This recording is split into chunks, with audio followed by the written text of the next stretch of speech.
Welcome everyone to the Hullabaloo podcast. Yay!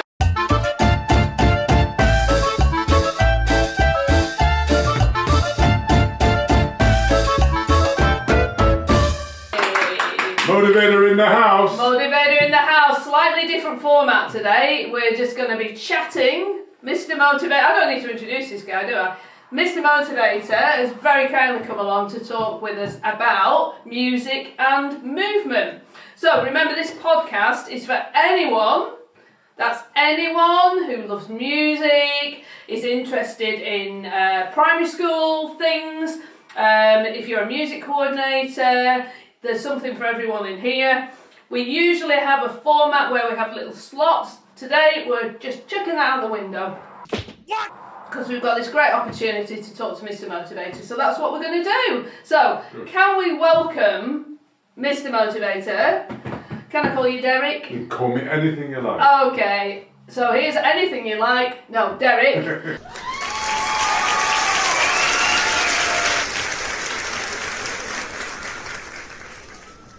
Here's Derek with us today on the Hullabaloo. That's Hullabaloo.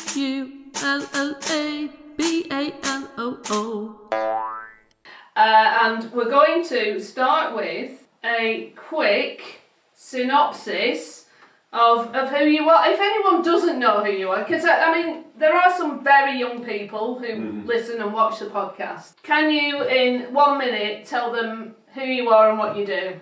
You know, I think it's important that every one of us move, and when it comes to fitness and health, that's been my arena now for the past 40 years. 30 years ago I started on television, promoting exercise, being fun, but making it safe and effective for everyone, but also trying to appeal to the whole family and getting the whole family to be moving, and music plays a real important part in terms of making exercise fun. But also movement is one of those wonderful things. What I say, movement is medicine. That's what it does. It's one of the best ways of actually helping you to cope with stress, problems in your life, all that kind of stuff. Yeah, sure.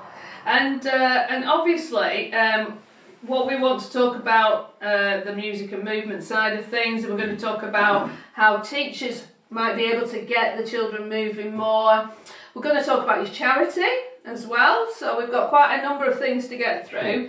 So what I'd like to start with is, let's talk about your outfits. So where did this come from in the first place? Because I'm assuming you didn't go straight into this No. I mean, image. yeah, look, I spent many years working for a company in marketing, and the one thing they talk about is the importance of how you promote yourself and how you advertise, and any product you have. Yeah. If you don't advertise it right, Yeah. I mean, no one knows about it. No. And I think it was Henry Ford who once said that the man who doesn't advertise is like the man who turns off the light trying to save money. Yeah. In other words, we've got to invest in advertising. And so I took that on board. But the other thing I looked at before I really started on television is to say, well, okay, what do you remember about any of the people who taught fitness on television? Yeah. And really, most people don't remember any of them. The only one that stands out was a lady called the Green Goddess. Yes. And why did you remember her? Because she was dressed in green. Totally, yeah. And so I took that on board, but Yeah. equally, it was a question of necessity, a lot of the stuff.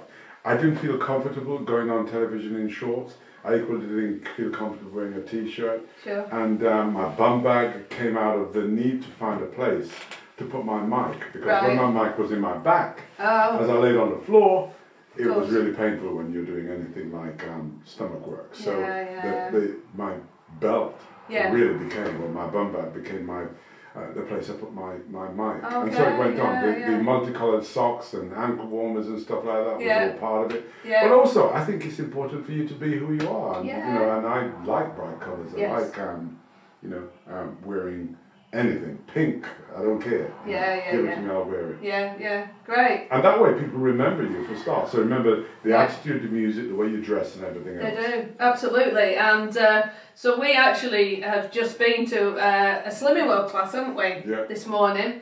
Derek very kindly agreed to come along to my... I know I look like a sylph now, but I have been at Slimming World for 18 months.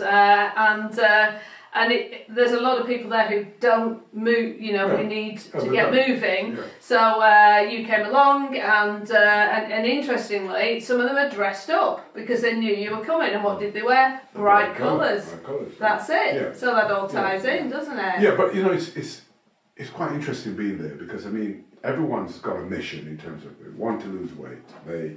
They want to get that figure back that they've lost, and yet still.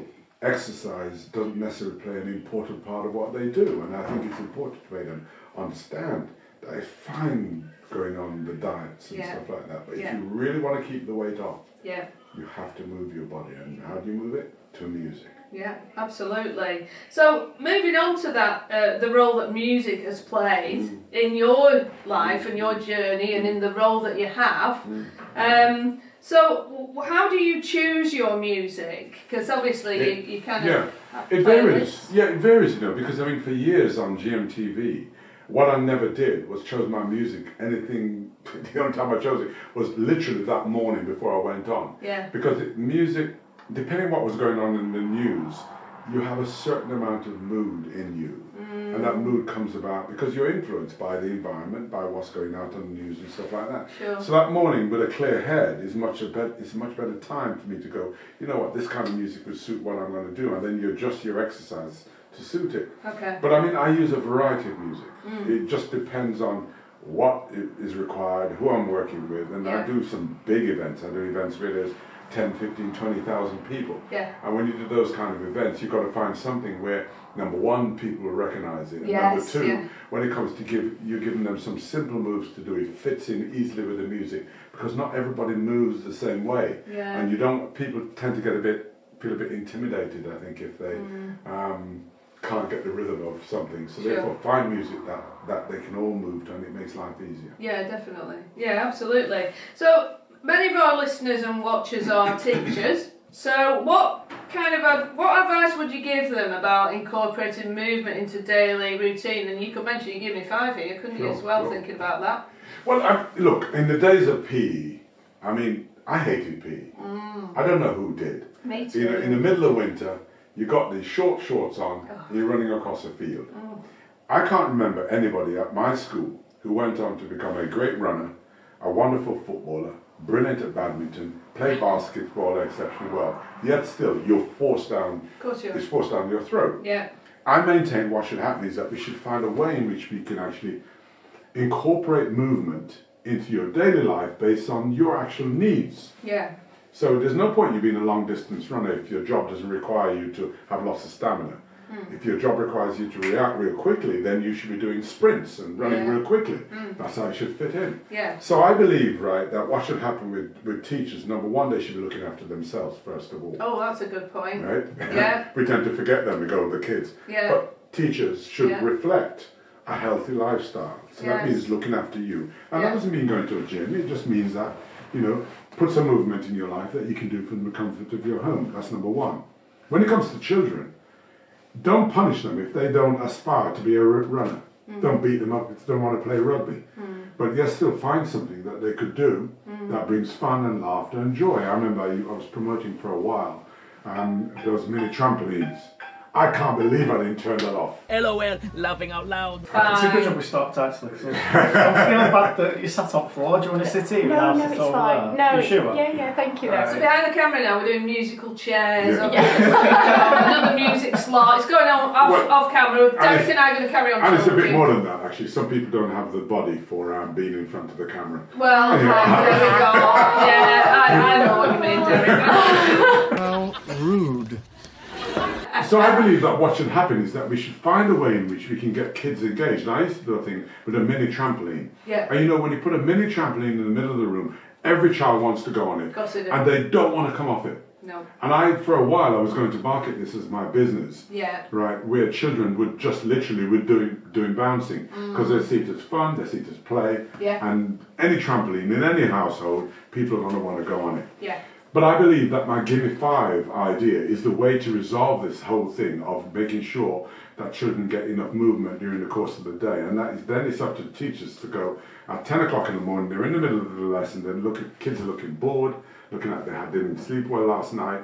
They go, Gimme 5, put on my exercise. Yeah. 5 minutes, they move from the existing place, and they place they're sitting or standing, they move. Yeah. And that's the whole idea of Give Me 5. Is Yeah, that yeah. teachers use it as a resource throughout the day and literally just put it on when they need it. At 3 o'clock in the afternoon, 2 o'clock is a better time, after they've eaten too much at lunchtime, Yes. they're falling asleep anyhow. Yeah, So therefore you need to wake them up, and I believe the Give Me 5 fits in with that. Yeah, and that's something that's in the pipeline, isn't Yes, it? it's in the pipeline. Yeah, so don't go looking for it yet. No. It's not there yet. You will hear about it. But you will through hear me. about it, and you'll hear about it through me as Yeah, well. yeah. So yeah, but that's something to watch out for. Yeah. Great idea, just very simple, very Yeah. quick, Yeah. easy to fit in. And I to think the so. day. And to think about it, if every teacher was to use it during the course of the day Yeah. for just 5 minutes, and they Yeah. want to do 10 minutes, up to them. Yeah. Add those minutes up. During the day, the children will have had a good 40 minutes of movement Yeah. during the day, which is Yeah. great. Yeah, absolutely. Yes, because we hear all the time about the lack of activity now, And the screen obesity time, level. and obesity Yeah. level. Yeah. So yeah, absolutely, Yeah. loads of opportunities. But and I think more than that, though, I think really we go back to the home here now as well, because every single parent should be penalised if they don't get their kids and take them outside and kick a ball with them, go for a walk with them, go running with them, take them horse riding, take them swimming. That's what we should be doing. That's what used to happen. Yes. We say, oh, the kids get given an iPad, but parents are taking the easy way out. Yes, yeah, of course. What they've got to do is they've got to say, listen, if you want that iPad for an hour today, Yeah. you're going to have to give me an hour. Yeah. And that hour means let's go and move together. Do something. And it's great for the Yeah, of family course it anyhow, is. isn't it? Of course it is. Of course it is, and it puts a smile on your Yeah, face. it does. It does. It makes you feel so good. And what a It does. wonderful way. We often forget that kids get stressed the same as adults, but differently. Yes. As adults, we've had years of understanding what stress is and what it does to us. It makes your shoulders tight, gives you a headache, you find you've got pains in your back, you have all those things, don't feel Yeah. like getting up. But kids Yeah. can be having the same kind of stresses, Yeah. but actually manifested slightly differently. They don't necessarily get headaches, but they may get moody. Yes. Don't understand why they're moody, Yeah. right? And so on. So therefore, as a great stress reliever, Yeah. say to a child, let's go and play, Yes. Yeah. right, and have some fun and move our body. Yeah. They're going to feel the benefits, and in fact, that is a wonderful way for them to actually get rid of stress in their lives. Yeah, absolutely. And for the teachers, you mentioned the teachers as well. Do you want to just mention your free resource online that they Sure. could get involved Sure. with? Well, I mean, the thing is, right, as I say, look, I could easily be charging for every time you join the club, you pay a subscription. But clubs, I hate clubs. Yeah. Because what tends to happen is that no one gets in touch with you until you stop the standing order. Yes. Right? Yeah. You haven't turned up at classes or whatever. They don't care because they're getting their monthly amount. Yeah. I decided that because of the economy being so stretched and people having difficulty with making ends meet, let me put exercise that they should all have online, and it's available on the Mr. Motivator Club, Yeah. where they can go in. If they've got 10 minutes to spare, they can do 10 minutes of stretching, Pilates, yoga. They can do a slow class, a class from a chair. They can stand and do it.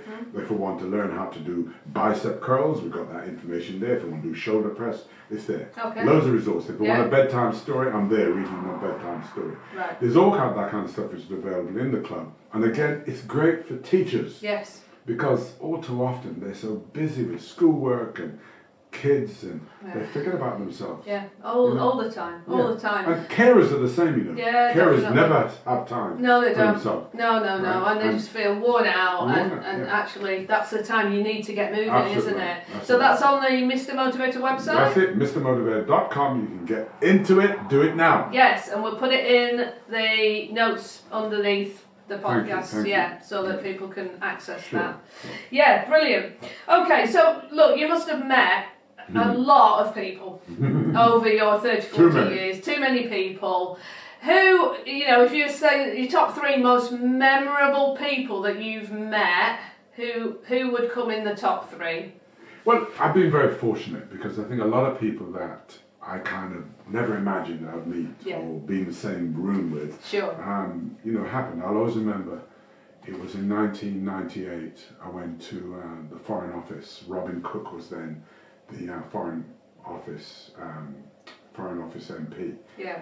And they had a big event in Yeah. a large room up there, and some of the survivors from the Windrush years. I don't know whether you know about Windrush, but basically Winston Churchill put a call out to the Caribbean saying, come and save your mother country. Yeah. The Caribbean saw this as a way of coming to England, Yeah. the streets are paved with gold, and so they had these ships that brought them over. Yeah. And it was called the Windrush years, and Yeah. one of the ships was the Windrush. And so it was a celebration of 50 years of Windrush, Yeah. and I was in there and I was really kind of bored. Yeah. Standing there listening to all these speeches, and it's a beautiful room at the Yeah. Foreign Office. Yeah. So I went out into the corridor, Palmer was with me at the time, went out into the corridor. When I was in the corridor, there's a sweeping, big, wide staircase going down, all the way down to the ground floor, Yeah. around the first level. And who's coming up but Tony Blair and all his entourage. Oh, wow. And he saw me and he goes, hello, Moat. How does he know it's me? Oh, gosh. Yeah. He came up, he says, we started just talking at the top of the Right. stairs, and he Yeah. said, you know what upsets me? I said, what upsets you, Tony? Yeah. He said, because Robin Cook has got a bigger office than me. He said, come with me. Oh. So I follow him and I go around the corridor, right? We go around the corridor, and we arrive at this door. There were two doors, and they're about 15 feet tall. Yeah. And you open these doors, you need both people to open. Right, You go yeah. in, and there's a massive office. Right, Massive, okay. Probably about 40, 50 feet long. Wow. Huge desk. Yeah. And I walked in and I was amazed. And Tony's there and he said, I mean, look at that. My office at Downing Street is, you know, a quarter the size of this. But look at this office. So I sat behind the desk. And I Yeah. put my feet up on the desk like this. I said, Tony, take a seat. So he sat in front of me. Yeah. And I started interviewing. I said, so, you're the Prime Minister. Yeah. How did you get into it? What made you decide to run? Are you any good at it? And we had this interview. So eventually his aide said, look, it's time to go. Right. And he shook my hand and went. Yeah, And yeah, that yeah. wasn't how the evening ended, because at the end of the evening, I'd actually had a driver who was driving a red Jag to Right. come and pick me up. As I came out, Tony also had a red Jag. Oh. I saw him in front of me going towards this red Jag. Right. I knew it was mine. I didn't say anything. So he goes towards my Jag, Yeah. opened the door, just Yeah. about to get in, I shout out, Tony, Yeah. get your own, clear off. Ah, funny. That's one. Oh, gosh. And then it goes on from there. And I mean, you know, look, there was a Cindy Crawford, the most amazing. Oh, wow. Okay. She came to the studio, and everybody who came to the studio Yeah. wanted to either come in my dressing room or come and chat. Yeah. And she said that she'd be willing to actually work out with Oh, me. wow. And she was like my idol because Yeah. of all the supermodels out there, she was a supermodel, real natural, Amazing. down to earth. Yeah. And so we recorded a load of stuff together. Oh, brilliant. Oh, which that's- went out on screen. Yeah. And Yeah. so it went on, you know. Yeah, yeah. Shirley Bassey. Shirley Bassey. Shirley Bassey, I mean, that was fun. Big spender. Yeah. Yeah, She, yeah. I was invited to an audience with her, Oh, wow. and at the end of the audience she came over to me and said, I was waiting for you to ask the fitness question, but someone else asked it. Right. And then from then on, she invited me to come to Cannes, come out for dinner, all that kind of Oh, stuff. lovely. And then she decided that she'd be willing to work out with me on screen. So Oh, did we she? filmed them She did it? a whole week's workout with her and stuff like that. Fabulous. Name the person, they all came in and they all Yeah. wanted to work out with me. Did So it was they? good, Yeah, that's great, isn't it? So I could give you loads more, but you know, Yeah, no, we'll but be here that's forever. but that's the pull, isn't it? The pull of kind of the I think so. but- the mood, the exercise, the whole yeah. kind of thing. Well, we see, I didn't call it getting fit with me or No, let's no. exercise together. It was all Yeah. let's have some fun. So everybody who came in just Yeah. wanted. And I used to have a little book, which I still have at home, Yeah. where each celebrity that came in, I'd get them to sign a note in there. Oh, would you? Right, and Yeah. I've got so many people in Oh, there. wow, I bet. Everybody, some people have died and gone to heaven now, but Yeah, lots yeah. are still around. Yeah. And it must. Is that quite strange then that people do that with you now because you're famous? You know, when it was like at Slimming World, have a picture, Yeah. which must really get on your nerves. It would get Not on my really. nerves, I think, but you'll be used to it, I guess. So. You know, it never does. No, does it and, not? and I don't like celebrities who don't make time No. for people, because No. to me, without them, I know you there'll be wouldn't nothing. be famous. Yeah, nothing. I get it. And it's only that we have a slightly different job. I'm very blessed that I'm still 30 years later, Yeah, of still course. enjoy the benefits of being on television, and I can say no Yeah. to a lot of television stuff, whereas before you would do everything. Yeah, of course, yeah, you know, yeah. my job has taken me around the world. I mean, Yeah. I've been to so many countries, it's ridiculous. I mean, you know, I come into the station one morning and say, okay, next week we're taking you off to Singapore. And Oh, we go to Singapore and Yeah. film in Singapore. Next minute I'm on a cruise ship and, Yes, and so on. With yeah. them. And so I've been very blessed. Yeah. You know, and so I'd Yeah. always make time for the public because I think it's only right that I do. Yeah, sure. And travel is a massive benefit of any role. I mean, I think I've so. not travelled anywhere near as much as you, but I do travel quite a lot with work, and, Yeah. and you kind of have to pinch yourself that you get Yeah, paid you do. to go somewhere and actually be able to do what you love doing. Yeah, and you meet different cultures and you realise how people do. respond differently. But you know, wherever I go, they saw if I was dressed in my lycra and bright colours, it drew the crowds. Yeah, I'm sure. Even though they didn't know who I was, Yeah. it drew the crowds. Yeah, and, of you know, course. I saw that in so many places in Australia when I first went there and so on. But you know, I've done videos from all over the world, and those videos have gone on to sell in their millions, and it's just been great. Yeah, it's been great. Fabulous. That's great. And we're going to talk a little bit about your new charity. And I actually need to go and get something which I've left over there. So just bear with me 1 second. Right. What's your new charity called? It's called Mr. Motivator's. Can't get the words out. Mr. Motivator's Bed Bank. Bed Bank. Yeah, Okay. and that came about because I was trying to find a way in which we could really get to people. I used to have my own charity called Mr. Motivator's Charitable Trust. Yeah. That was mainly dealing with homeless people. But when I got exposed to bed poverty, and I wanted to create a greater understanding of it, Yeah. Mr. Motivator's Bed Bank was born. Okay. And right now my mission is to make sure that everyone in the UK become aware of exactly what bed poverty is. Yeah. And that is tonight, 1 million households, I've got children in there who don't have a bed to sleep in. Yeah. So that means that's at least 1 million children tonight won't have a bed to sleep in, which That's is a crime. tragic. It is. So we intend to actually create Yeah. the awareness and then hopefully get people to make donations where we'll make sure that a bed is provided for children out there. Yeah, that's brilliant, and that's kind of how we reconnected, because we did meet a long time ago, didn't long we? At time the ago. education Yeah, show oh my of all goodness. places. Yeah, I can't remember what year that was, but that would Yeah. have been 90s. Oh no, it was later than that. Oh, yeah, It was 20. 2011. Yes. Oh my goodness. It was Yeah, 2011. you're right. Yeah, of course. I don't know I'm going 97. Yeah, no, 2011. 2011 Yeah. we first met, Yeah. and then we reconnected because you very kindly did a section for our Hullabaloo music curriculum, and then with Bed Bank we're working together on involving schools. Sure. So this is why we need you to know about it, because most of you watching will be involved with schools. Yes. So do you want to just speak a little bit about Dream Big? Yeah. I mean, look, it's important to highlight the problem of bed poverty. It's important to get people to understand that living right next door to you could be a child who doesn't have a bed to sleep in. Now, you know what it's like if you don't get a good night's sleep. You wake up the next day, your head feels all fuzzy, foggy. You can't function until you do get a good night's sleep. So some children, they don't never get a good night's sleep because every night they're sleeping on the floor. Yeah. I did this series with BBC which looked at bed poverty, and I learned so much about what is the situation that I used to be in, because there's a point in my life when I was homeless and I didn't have a bed to sleep in, and I know exactly what I'm talking about when I say, look, don't punish the children if they're falling asleep in the afternoon. Try and find out why they're falling asleep, and if you dig deep you probably find that it's because they don't have a bed to sleep in at night. Sure.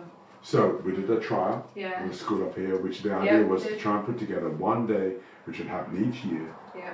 when we draw attention to bed poverty, because no matter what we do, we're not going to get rid of the fact that 1 million children don't have a bed to sleep in tonight, right? But we can do what we can, and by having one day each year where we highlight the benefits of sleep, make people aware of what you can do to improve your sleep, and also what you can do to actually help children who don't have a bed.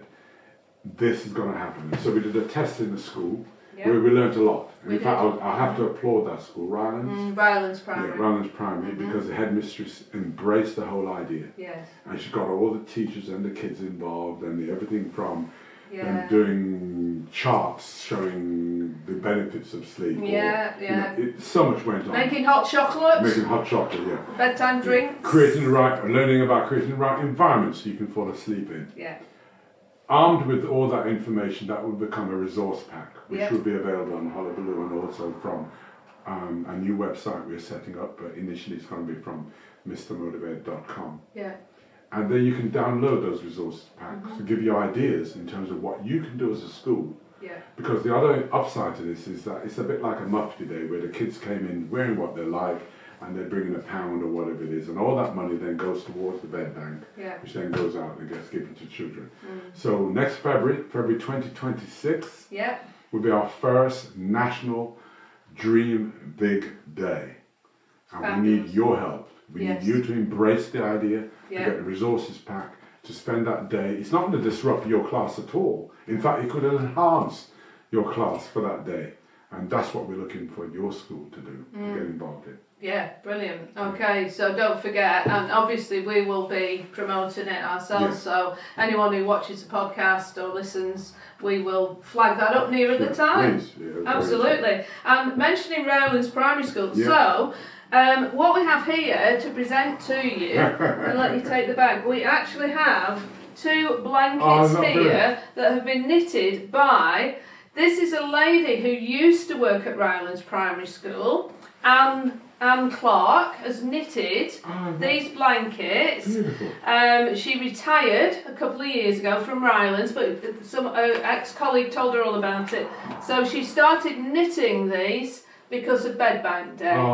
So we have 2 lovely blankets here, which I think are more symbolic than anything else. But these blankets have been hand knitted by Anne, and she wanted me to give these to you. There's maybe one for you, one for Palmer there. Brilliant. And do you think she would mind if we auction this, or do a raffle or something like that online? What a great idea! And then all the funds could go to the. I think she'd be over the moon. I'll get her full details from you. That way we can get those when we go up to school later. Brilliant. Definitely. Love it. Definitely. Great. Thank you so much. The fact that she wanted to be involved, even though she isn't now on staff at the school, it just shows that this is a cause that is really going to... It's going to resonate with people. It's going to resonate, it's going to touch people's hearts, isn't it? Yes, it will. And when they see the film, because also I didn't mention this, a film has just been done, right? I tell you, it's amazing because, again, it's resources that we never thought we'd ever get. But, this advertising agency have actually rallied all the troops that they work with, all different companies, and they've managed to get together nearly £1 million worth of pro bono help from producers, directors, camera people. And we had a crew of 30 people, a cast of nearly 40 children. We filmed it in a school in London, right? And the film is going to be about 3 minutes long, but it is seen through the eyes of a child, what it's like to not have a good night's sleep, and all those messages will be available very soon. Fabulous. It's going to be great. It's going to be brilliant. It sounds amazing. So we'll say thank you to Anne for her Brilliant. Blankets. Amazing, and they're going to hopefully we'll be able to raise some money. Yeah, I think that's great. Definitely. By using them. Yeah. That's fabulous. Okay, so we've covered quite a lot of ground there, haven't we? Yeah, we've covered the importance of music. We have. But I'll tell you something interesting about music. Yeah. If you're a runner, right, you run without music, you do not really enjoy running. Okay. The way to enjoy running is to have music. Have music on, But the kind of music you use is important. Now, a professor at Brunel University did some research which showed that if when you leave home, you're just playing ordinary music or whatever it is, the first 15 minutes, right, you're enjoying the scenery, you're enjoying the feeling of being out in the fresh air, you're breathing it in. Yeah. But after that, you start noticing your aches and pains and how hard the road is and how your trainers need changing and how you're aching in your shoulders. Yeah. But if you play classical music without lyrics, at the right BPM, which is around 125 beats per minute, you defer that moment when you start noticing all the pain in your body until about 45 minutes later. So you can run for an hour without noticing. You'll still savour the beautiful scenery and the green grass and the beautiful flowers without noticing your aches and pains and everything else. Wow, and brilliant. I just thought that provides you with the information to say, listen, music is so important no matter what you're doing. And if you're feeling down, find music that will cheer you up. If you're too hyper and you want to relax, find music that will make you relax. Put the calm on. Right. But also, don't just stick to the music that is within your environment. Go outside of that. I mean, I listen to African music, Africa rock, It's beautiful music, right? Yeah. Latin music, I love Latin music. Yeah. You know, because that gets your hips moving in a totally different way. So does. find, if you're into headbanging music, Yeah, fine. that's Get it. your headbanging music, right? Yeah. And if the person you're living with or the household don't like your kind of music, tell them to get a headphone, Exactly. right? Or Yeah. play your music. Play your music. Keep playing the music. Yeah. Keep teaching the music. Keep playing the music. Absolutely. Yeah, let's keep the music going. Okay, one last question. Mm-hmm. This is a question that I do ask every guest, which is, if you were to meet someone, dead or alive, a musician or a composer, who would you choose? You could meet any musician or composer, dead or alive. Well, you know, there's one person, right, who is no longer with us. Yeah. Right? And she had the most amazing voice. Yeah. And you don't even have to go into a theatre, or you don't have to go to her shows, because live or on recording device, right, she sounds just the same. Right, okay. And, you know, when I say that her heritage comes from mother, auntie, who are all singers, right? Oh, right, yeah. It tells you that Whitney Houston Whitney Houston. had the most wonderful... Feeling you were going to say Whitney then when you said about grandmother and mother. Yeah, I mean, Whitney incredible. Houston. Whitney Houston. I mean, her... Yeah. Oh, anytime. And I tell will you, always love you. oh, yeah. But a modern day version of her is Adele. Yes. Because Adele, there's just something really kind of normal and natural about her, Yeah. right? And I would have hers. And if you went to the male side, I'm sorry, I'd have to dig up Michael Jackson. Okay. Because Michael Jackson to me was a talent that was life cut too short. Right, yeah, Right? yeah, But I mean, yeah. what an incredible talent he Yeah, had. as a musician, he As a was musician. something else. Yeah, he Yeah, was. yeah, There you absolutely. go. Yeah, brilliant. Have you ever met any of those people? No. No, so you haven't met. So those are No. all unmet people. Yeah, I met you. Yeah. I met quite a few others. Streisand, I've been to a concert, went behind, you know, and Yeah. stuff. But Yeah. But in those general, three, those three, you've not. yeah, oh, yeah, you would man. love to. Yeah, that would make my day. Yeah. Okay. Thank you so much. Right. Well, this will be out on the 19th.